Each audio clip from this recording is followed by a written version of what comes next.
Rising interest rates, along with inflation of around 8%, have led to both a property shortage and high rental costs in Irini. Low supply and high demand allow landlords to name their price, with devastating effect.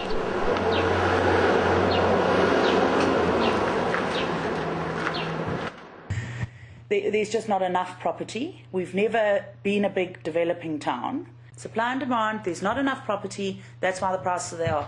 There isn't enough housing available around Grahamstown, so that the little that becomes available from time to time becomes so expensive. So it's a question of supply and demand.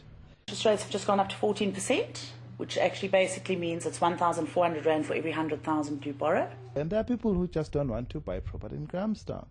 They would like to rent and perhaps buy their retirement home somewhere else.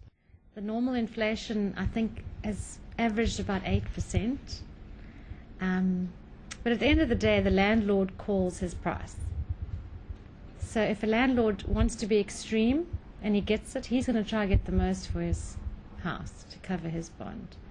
But pretty much we stay in line with roads as far as res, inflation, maintenance on a house.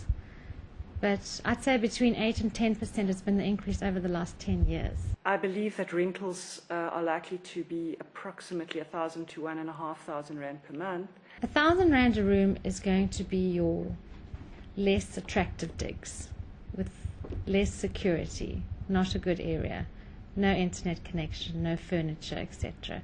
Your 2,000 Rand is the top of the range. The Greens, West Hill, above DSG, that's probably the best area at Grahamstown. So it all depends on area and what the house, the state of the house, what it includes, what it doesn't include. But between 1,000 and 2,000, average being plus minus 1.5. The additional costs which students don't really think through relate to obviously food, security and transport.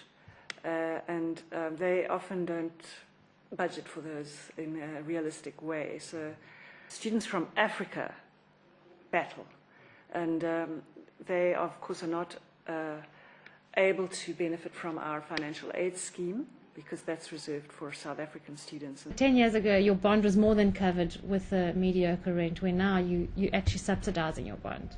It's very hard for a young couple to buy a house now because everything is ridiculous.